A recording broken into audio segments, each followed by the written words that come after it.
La Bible Louis II, Introduction à l'Ecclésiaste. Il y a des maximes proverbiales qui sont dues à l'observation et au fin bon sens de la foule. Ce sont celles que le livre des Proverbes appelle la sagesse qui crie dans les rues. Il en est d'autres qui sont le produit des expériences formulées par quelques sages qui, du sein de sa retraite, observent le mouvement des choses, soit dans la société, soit dans la nature, et en consignent le résultat dans chaque cas particulier.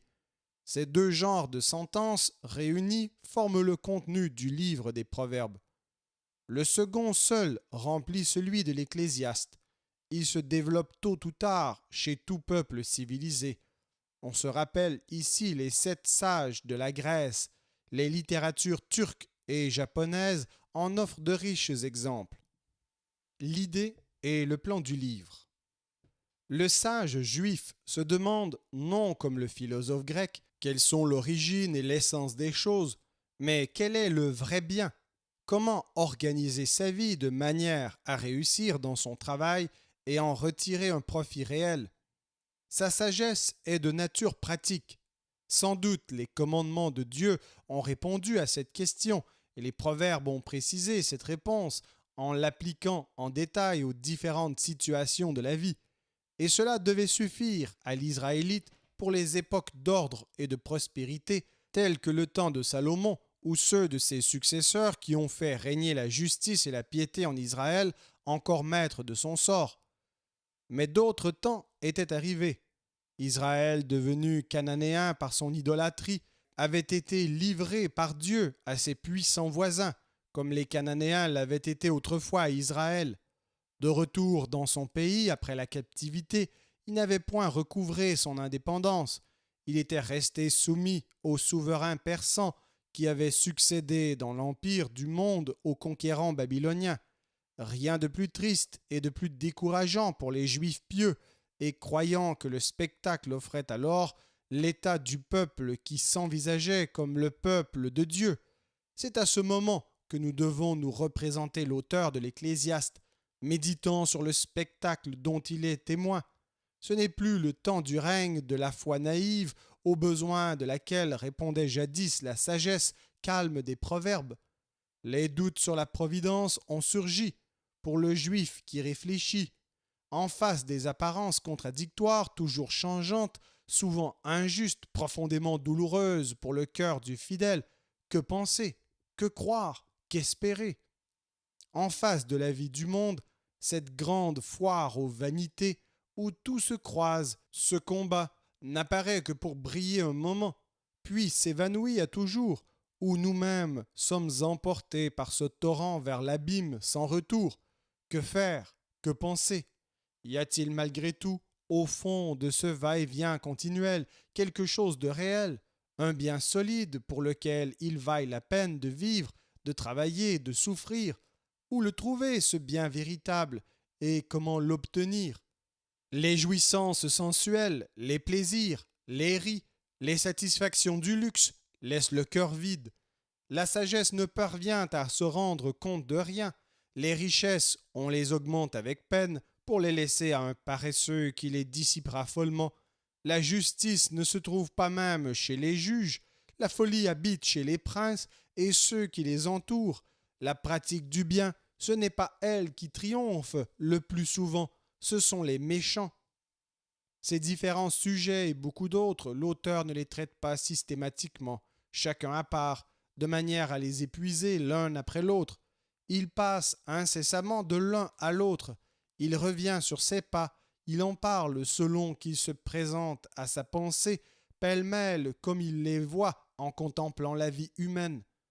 De temps en temps, cependant, comme essoufflé de cette course haletante, il s'arrête, il reprend pied sur le rocher de sa foi, en un Dieu juste et bon. Pour trouver le bien et en jouir, l'homme n'a qu'à ne point se proposer un but tiré de sa propre volonté, car ce but pourrait lui échapper, et même s'il venait à l'atteindre, la mort l'en priverait bientôt. Il ne doit se proposer ni de jouir le plus possible, ni de posséder le plus possible, ni de comprendre toute chose le mieux possible. Il doit se borner à se conformer à chaque instant à ce qui indique la direction divine, à accomplir le devoir de chaque jour tel que la sagesse suprême le lui trace, en se rappelant le compte final qu'il aura à rendre et sur cette voie docile et humble à jouir paisiblement de tous les biens que Dieu a préparés pour l'homme, s'il sait les recevoir avec modestie et sans prétention. Voilà la sagesse de l'Ecclésiaste pour les temps fâcheux, comme les proverbes étaient la sagesse des temps d'ordre et de repos. C'est là le seul moyen d'obtenir, au milieu de tant de causes de troubles, de doutes et de souffrances, la plus grande somme de bien possible. L'auteur donne successivement la parole à tous les doutes, à mesure qu'ils s'élèvent en son esprit, et de temps en temps leur répond provisoirement, en attendant la solution suprême, celle du jugement final de toutes les actions humaines. Nous ne voyons pas d'autre plan dans la marche de l'Ecclésiaste.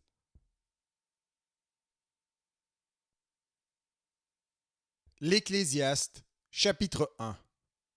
Parole de l'Ecclésiaste, fils de David, roi de Jérusalem. Vanité des vanités, dit l'Ecclésiaste. Vanité des vanités, tout est vanité. Quel avantage revient-il à l'homme de toute la peine qu'il se donne sous le soleil? Une génération s'en va, une autre vient, et la terre subsiste toujours. Le soleil se lève, le soleil se couche, il soupire après le lieu d'où il se lève de nouveau. Le vent se dirige vers le midi, tourne vers le nord, puis il tourne encore et reprend les mêmes circuits. Tous les fleuves vont à la mer, et la mer n'est point remplie. Ils continuent à aller vers le lieu où ils se dirigent. Toutes choses sont en travail au-delà de ce qu'on peut dire. L'œil ne se rassasie pas de voir, et l'oreille ne se lasse pas d'entendre.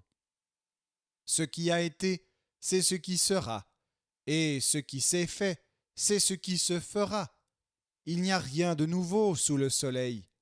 S'il est une chose dont on dise « Vois ceci, c'est nouveau », cette chose existait déjà dans les siècles qui nous ont précédés. On ne se souvient pas de ce qui est ancien, et ce qui arrivera dans la suite ne laissera pas de souvenir chez ceux qui vivront plus tard. Moi, l'Ecclésiaste, j'ai été roi à Jérusalem. J'ai appliqué mon cœur à rechercher et à sonder par la sagesse tout ce qui se fait sous les cieux. C'est là une occupation pénible à laquelle Dieu soumet les fils de l'homme. J'ai vu tout ce qui se fait sous le soleil, et voici tout est vanité et poursuite du vent. Ce qui est courbé ne peut se redresser, et ce qui manque ne peut être compté. J'ai dit en mon cœur, voici j'ai grandi, et surpassé en sagesse tous ceux qui ont dominé avant moi sur Jérusalem, et mon cœur a vu beaucoup de sagesse et de science. J'ai appliqué mon cœur à connaître la sagesse et à connaître la sottise et la folie. J'ai compris que cela aussi, c'est la poursuite du vent. Car, avec beaucoup de sagesse, on a beaucoup de chagrin, et celui qui augmente sa science augmente sa douleur.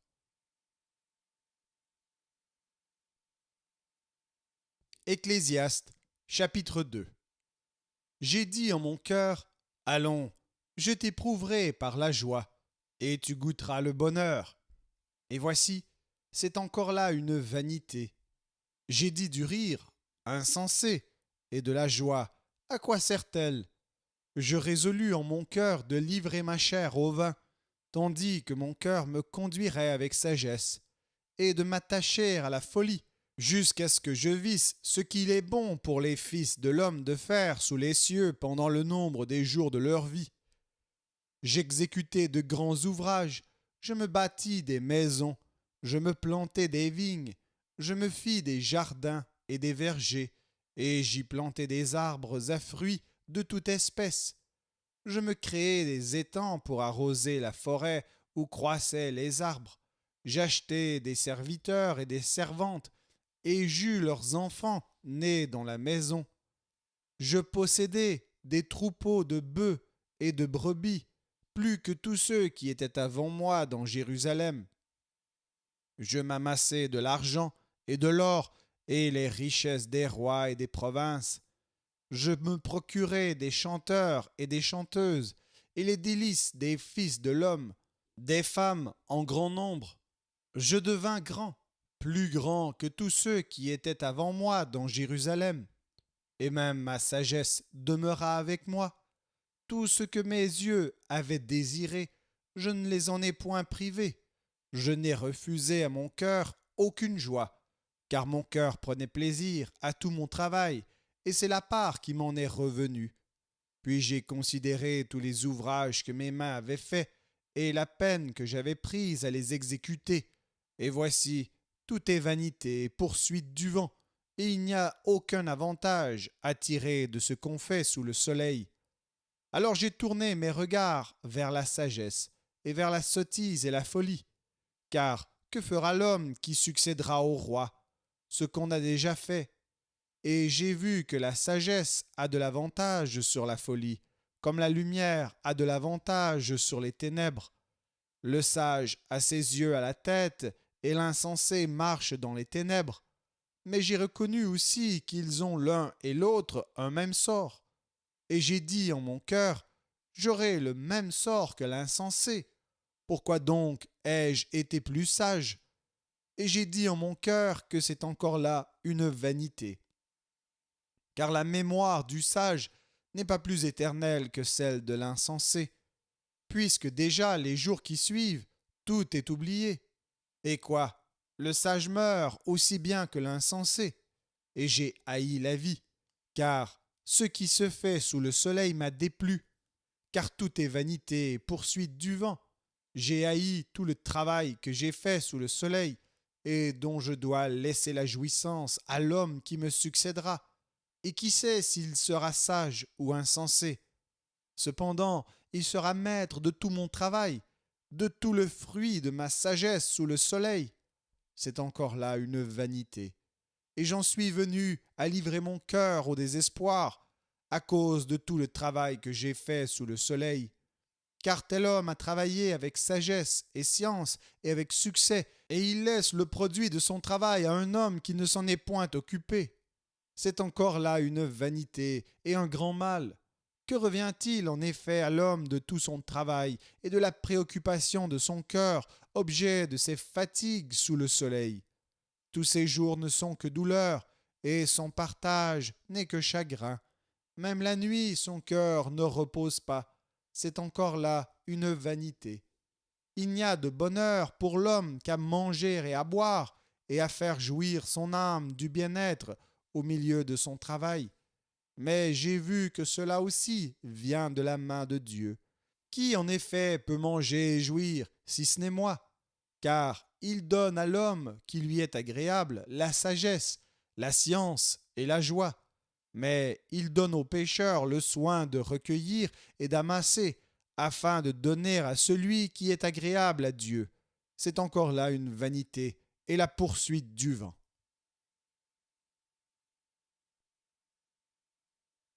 Ecclésiaste, chapitre 3.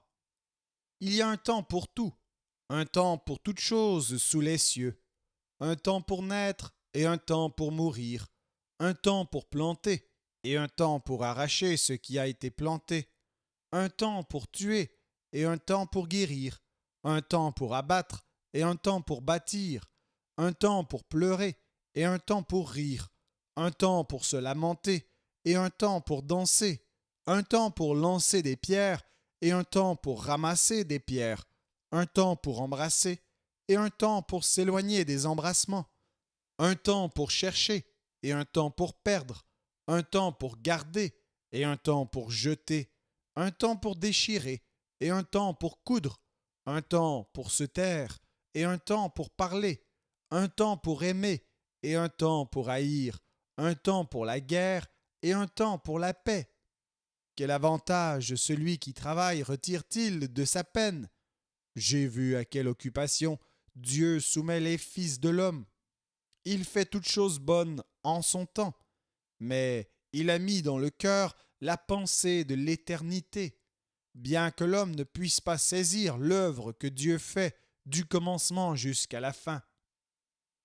J'ai reconnu qu'il n'y a de bonheur pour eux qu'à se réjouir et à se donner du bien-être pendant leur vie, mais que si un homme mange et boit et jouit du bien-être au milieu de tout son travail, c'est là un don de Dieu. J'ai reconnu que tout ce que Dieu fait durera toujours, qu'il n'y a rien à y ajouter et rien à retrancher, et que Dieu agit ainsi afin qu'on le craigne. Ce qui est a déjà été, et ce qui sera a déjà été, et Dieu ramène ce qui est passé. J'ai encore vu sous le soleil qu'au lieu établi pour juger, il y a de la méchanceté, et qu'au lieu établi pour la justice, il y a de la méchanceté. J'ai dit en mon cœur, Dieu jugera le juste et le méchant, car il y a là un temps pour toute chose et pour toute œuvre. J'ai dit en mon cœur au sujet des fils de l'homme que Dieu les éprouverait, et qu'eux-mêmes verraient qu'ils ne sont que des bêtes, car le sort des fils de l'homme et celui de la bête sont pour eux un même sort. Comme meurt l'un, ainsi meurt l'autre. Ils ont tous un même souffle, et la supériorité de l'homme sur la bête est nulle, car tout est vanité. Tout va dans un même lieu, tout a été fait de la poussière, et tout retourne à la poussière. Qui sait si le souffle des fils de l'homme monte en haut, et si le souffle de la bête descend en bas dans la terre? Et j'ai vu qu'il n'y a rien de mieux pour l'homme que de se réjouir de ses œuvres. C'est là sa part, car qui le fera jouir de ce qui sera après lui?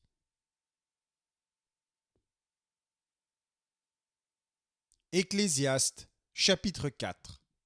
J'ai considéré ensuite toutes les oppressions qui se commettent sous le soleil, et voici, les opprimés sont dans les larmes, et personne qui les console. Ils sont en butte à la violence de leurs oppresseurs, et personne qui les console. Et j'ai trouvé les morts qui sont déjà morts plus heureux que les vivants qui sont encore vivants, et plus heureux que les uns et les autres, celui qui n'a point encore existé, et qui n'a pas vu les mauvaises actions qui se commettent sous le soleil. J'ai vu que tout travail et toute habileté dans le travail n'est que jalousie de l'homme à l'égard de son prochain. C'est encore là une vanité et la poursuite du vent. L'insensé se croise les mains et mange sa propre chair. Mieux vaut une main pleine avec repos que les deux mains pleines avec travail et poursuite du vent. J'ai considéré une autre vanité sous le soleil. Tel homme est seul et sans personne qui lui tienne de près.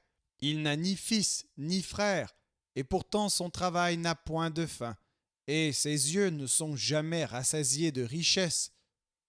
Pour qui donc est-ce que je travaille et que je prive mon âme de jouissance? C'est encore là une vanité et une chose mauvaise. Deux valent mieux qu'un, parce qu'ils retirent un bon salaire de leur travail, car s'ils tombent, l'un relève son compagnon, mais malheur à celui qui est seul et qui tombe sans avoir un second pour le relever. De même, si deux couchent ensemble, ils auront chaud, mais celui qui est seul, comment aura-t-il chaud? Et si quelqu'un est plus fort qu'un seul, les deux peuvent lui résister, et la corde à 3 fils ne se rompt pas facilement. Mieux vaut un enfant pauvre et sage qu'un roi vieux et insensé qui ne sait plus écouter les avis, car il peut sortir de prison pour régner et même être né pauvre dans son royaume. J'ai vu tous les vivants qui marchent sous le soleil entourer l'enfant qui devait succéder au roi et régner à sa place.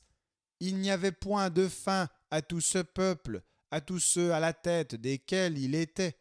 Et toutefois, ceux qui viendront après ne se réjouiront pas à son sujet, car c'est encore là une vanité et la poursuite du vent. Prends garde à ton pied lorsque tu entres dans la maison de Dieu. Approche-toi pour écouter plutôt que pour offrir le sacrifice des insensés, car ils ne savent pas qu'ils font mal.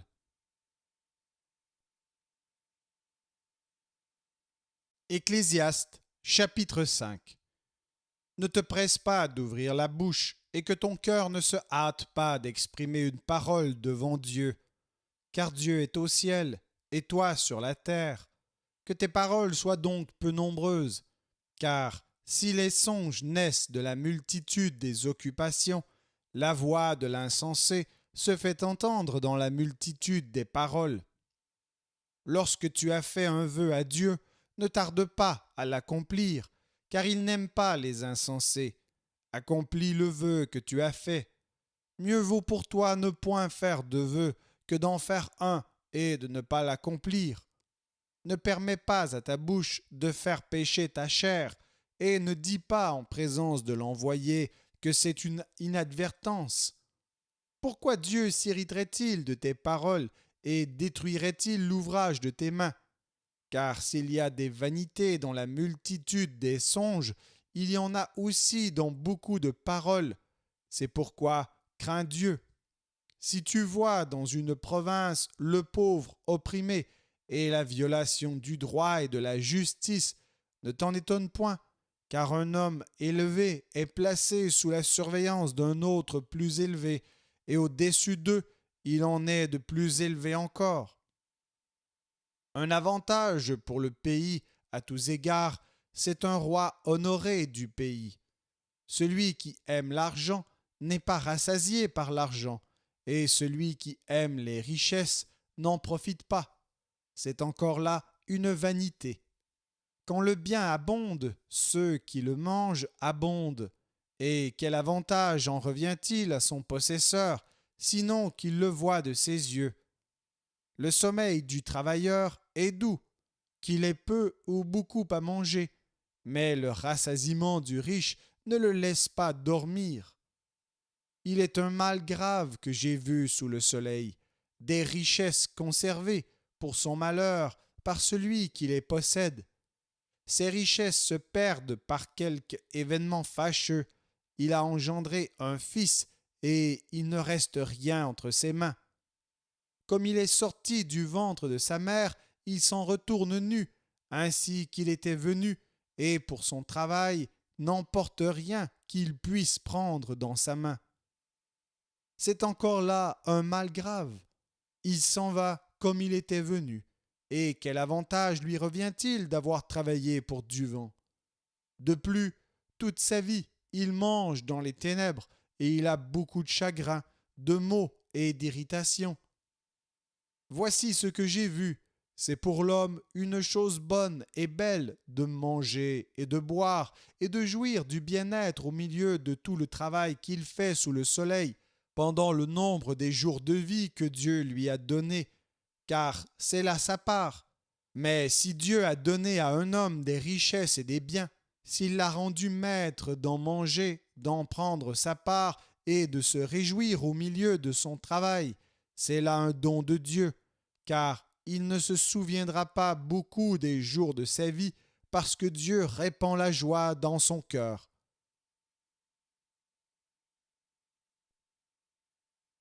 Ecclésiaste, chapitre 6.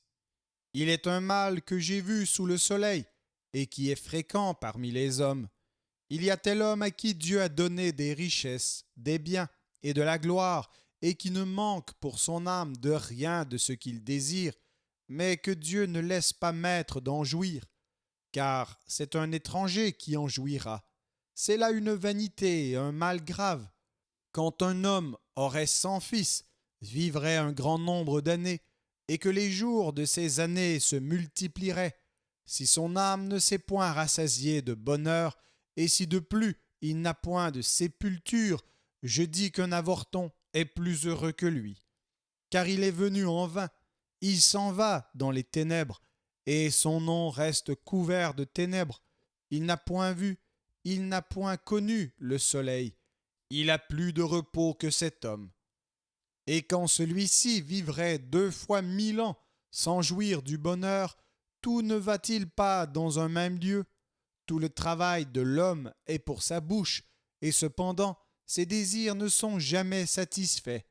Car quel avantage le sage a-t-il sur l'insensé?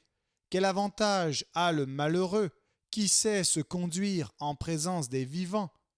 Ce que les yeux voient est préférable à l'agitation des désirs. C'est encore là une vanité et la poursuite du vent. Ce qui existe a déjà été appelé par son nom, et l'on sait que celui qui est homme ne peut contester avec un plus fort que lui. S'il y a beaucoup de choses, il y a beaucoup de vanité. Quel avantage en revient-il à l'homme? Car qui sait ce qui est bon pour l'homme dans la vie pendant les nombres des jours de sa vie de vanité qu'il passe comme une ombre, et qui peut dire à l'homme ce qui sera après lui sous le soleil?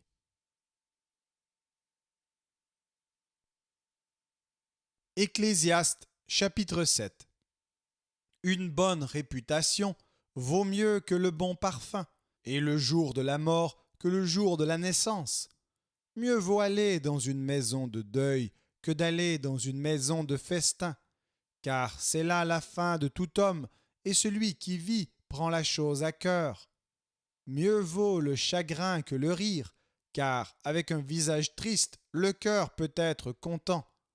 Le cœur des sages est dans la maison de deuil, et le cœur des insensés dans la maison de joie. Mieux vaut entendre la réprimande du sage que d'entendre le chant des insensés.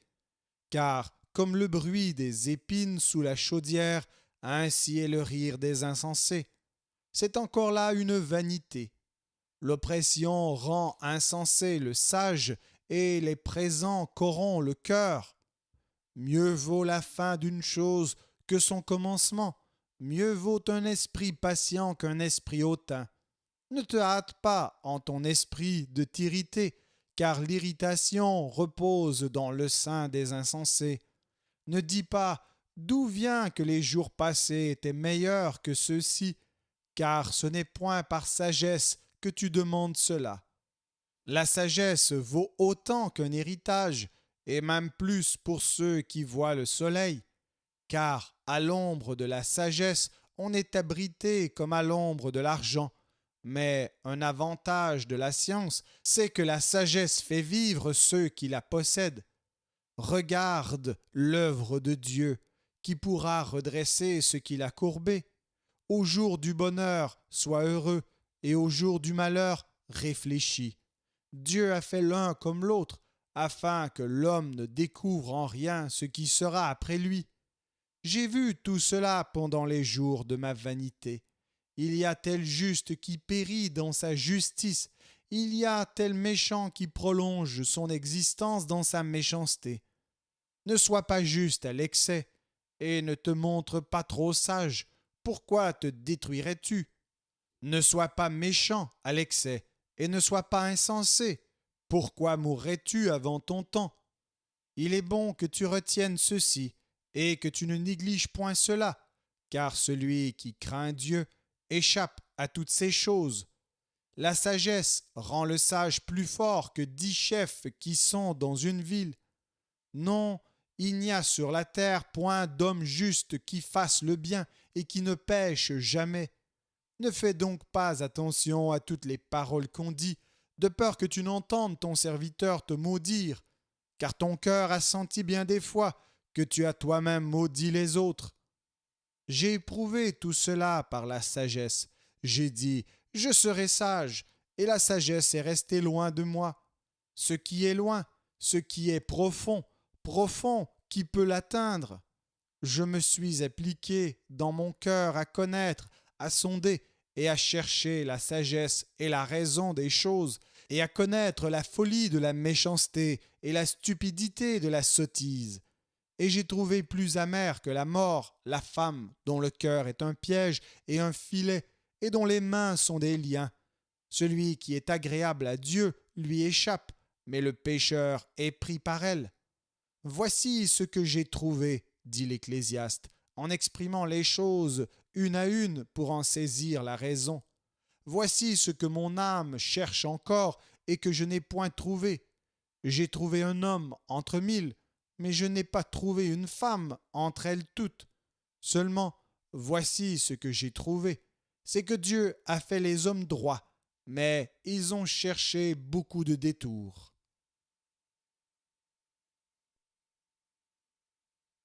Ecclésiaste, chapitre 8. Qui est comme le sage, et qui connaît l'explication des choses? La sagesse d'un homme fait briller son visage, et la sévérité de sa face est changée. Je te dis, observe les ordres du roi, et cela à cause du serment fait à Dieu. Ne te hâte pas de t'éloigner de lui, et ne persiste pas dans une chose mauvaise, car il peut faire tout ce qui lui plaît, parce que la parole du roi est puissante, et qui lui dira, que fais-tu? Celui qui observe le commandement ne connaît point de choses mauvaises, et le cœur du sage connaît le temps et le jugement. Car il y a pour toute chose un temps et un jugement, quand le malheur accable l'homme. Mais il ne sait point ce qui arrivera, et qui lui dira comment cela arrivera? L'homme n'est pas maître de son souffle pour pouvoir le retenir, et il n'y a aucune puissance sur le jour de la mort. Il n'y a point de délivrance dans ce combat, et la méchanceté ne saurait sauver les méchants. J'ai vu tout cela, et j'ai appliqué mon cœur à tout ce qui se fait sous le soleil. Il y a un temps où l'homme domine sur l'homme pour le rendre malheureux. Alors j'ai vu des méchants recevoir la sépulture et entrer dans leur repos, et ceux qui avaient agi avec droiture s'en aller loin du lieu saint et être oubliés dans la ville. C'est encore là une vanité, parce qu'une sentence contre les mauvaises actions ne s'exécute pas promptement. Le cœur des fils de l'homme se remplit en eux du désir de faire le mal. Cependant, quoique le pécheur fasse 100 fois le mal et qu'il y persévère longtemps, je sais aussi que le bonheur est pour ceux qui craignent Dieu, parce qu'ils ont de la crainte devant lui. Mais le bonheur n'est pas pour le méchant, et il ne prolongera point ses jours, pas plus que l'ombre, parce qu'il n'a pas la crainte devant Dieu.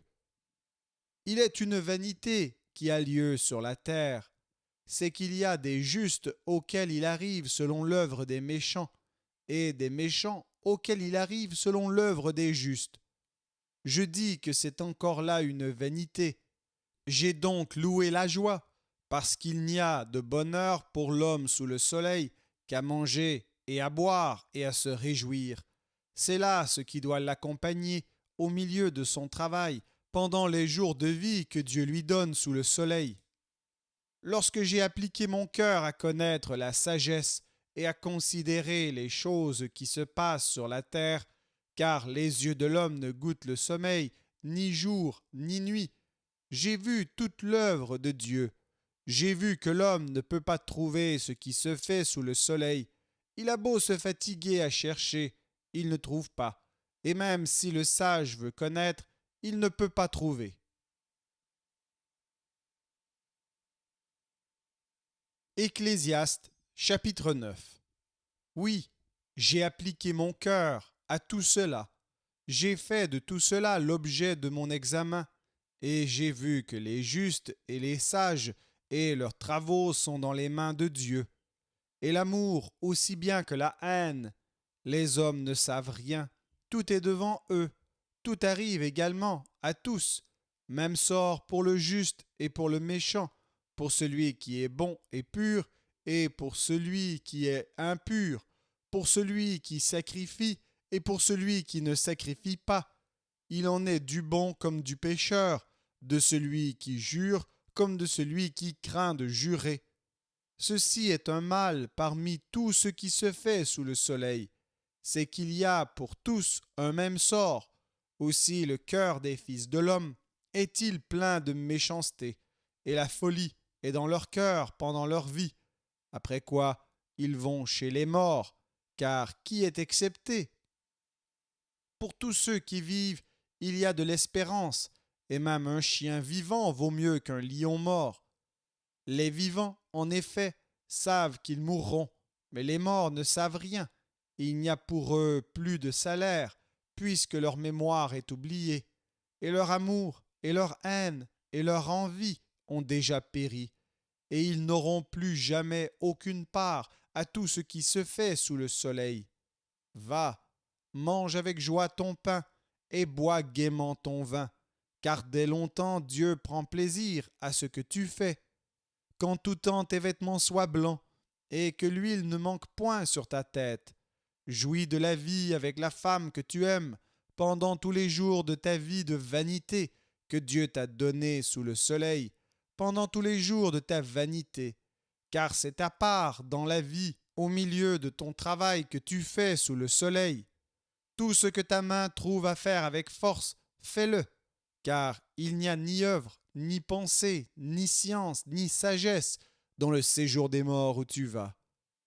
J'ai encore vu sous le soleil que la course n'est point aux agiles, ni la guerre aux vaillants, ni le pain aux sages, ni la richesse aux intelligents, ni la faveur aux savants, car tout dépend pour eux du temps et des circonstances. L'homme ne connaît pas non plus son heure, pareil aux poissons qui sont pris au filet et aux oiseaux qui sont pris au piège. Comme eux, les fils de l'homme sont enlacés au temps du malheur, lorsqu'il tombe sur eux tout à coup. J'ai aussi vu sous le soleil ce trait d'une sagesse qui m'a paru grande. Il y avait une petite ville avec peu d'hommes dans son sein. Un roi puissant marcha sur elle, l'investit et éleva contre elle de grands renforts. Il s'y trouvait un homme pauvre et sage qui sauva la ville par sa sagesse, et personne ne s'est souvenu de cet homme pauvre. Et j'ai dit, la sagesse vaut mieux que la force. Cependant, la sagesse du pauvre est méprisée, et ses paroles ne sont pas écoutées.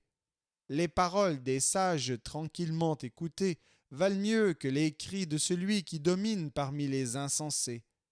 La sagesse vaut mieux que les instruments de guerre, mais un seul pécheur détruit beaucoup de biens.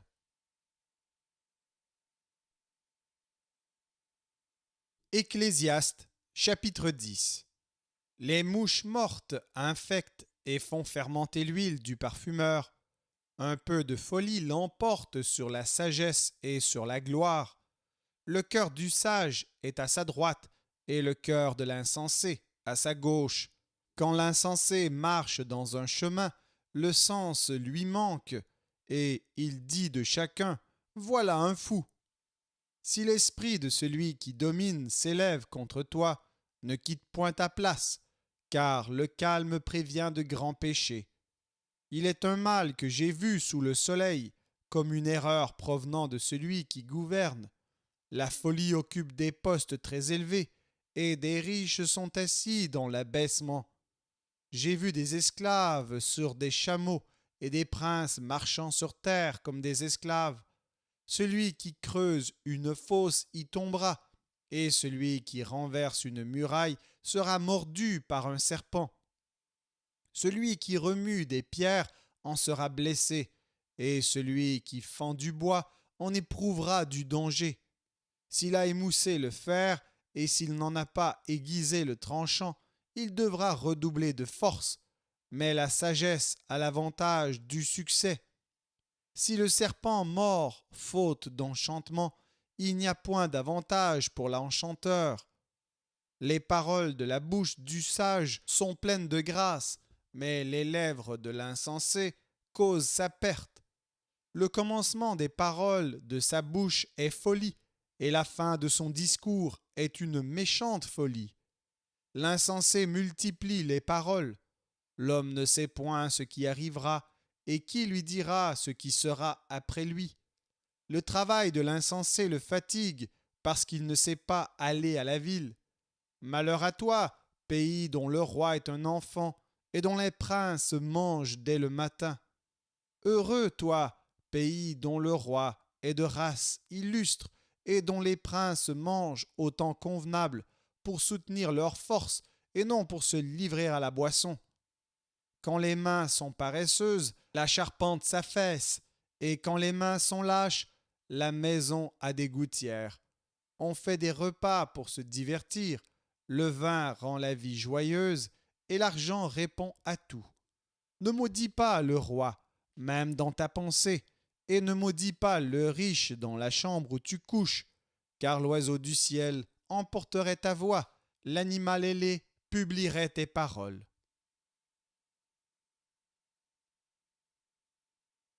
Ecclésiaste, chapitre 11.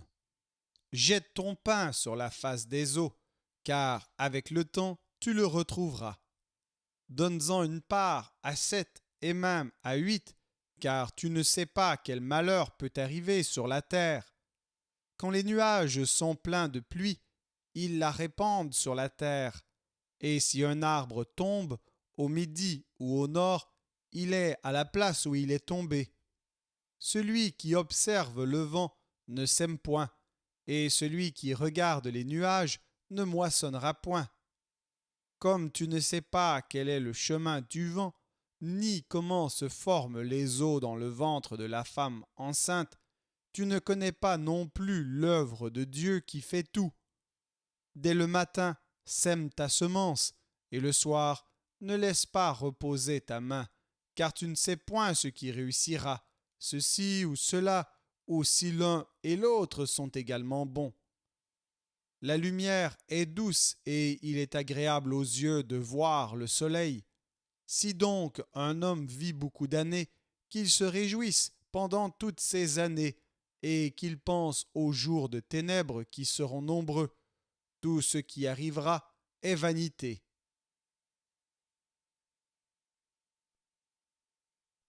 Ecclésiaste chapitre 12.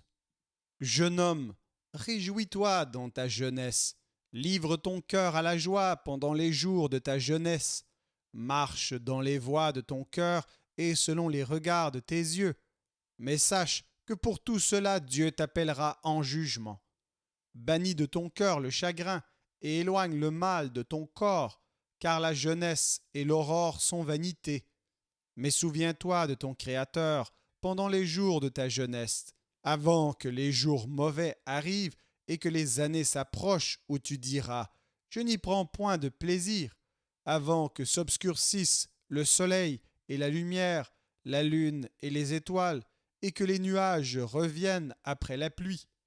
Temps où les gardiens de la maison tremblent, où les hommes forts se courbent, où celles qui moulent s'arrêtent parce qu'elles sont diminuées, où ceux qui regardent par les fenêtres sont obscurcis, où les 2 battants de la porte se ferment sur la rue quand s'abaisse le bruit de la meule, où l'on se lève au chant de l'oiseau, où s'affaiblissent toutes les filles du champ, où l'on redoute ce qui est élevé, où l'on a des terreurs en chemin, où l'amandier fleurit, où la sauterelle devient pesante et où la capre n'a plus d'effet, car l'homme s'en va vers sa demeure éternelle, et les pleureurs parcourent les rues, avant que le cordon d'argent se détache, que le vase d'or se brise, que le seau se rompe sur la source et que la roue se casse sur la citerne, avant que la poussière retourne à la terre comme elle y était, et que l'esprit retourne à Dieu qui l'a donné. Vanité des vanités, dit l'Ecclésiaste, tout est vanité. Outre que l'Ecclésiaste fut un sage, il a encore enseigné la science au peuple, et il a examiné, sondé, mis en ordre un grand nombre de sentences. L'Ecclésiaste s'est efforcé de trouver des paroles agréables, et ce qui a été avec droiture, ce sont des paroles de vérité. Les paroles des sages sont comme des aiguillons, et rassemblées en un recueil, elles sont comme des clous plantés, donnés par un seul maître. Du reste, mon fils, tire instruction de ces choses. On ne finirait pas si l'on voulait faire un grand nombre de livres, et beaucoup d'études est une fatigue pour le corps. Écoutons la fin du discours. Crains Dieu et observe ses commandements. C'est là ce que doit faire tout homme, car Dieu amènera toute œuvre en jugement au sujet de tout ce qui est caché, soit bien, soit mal.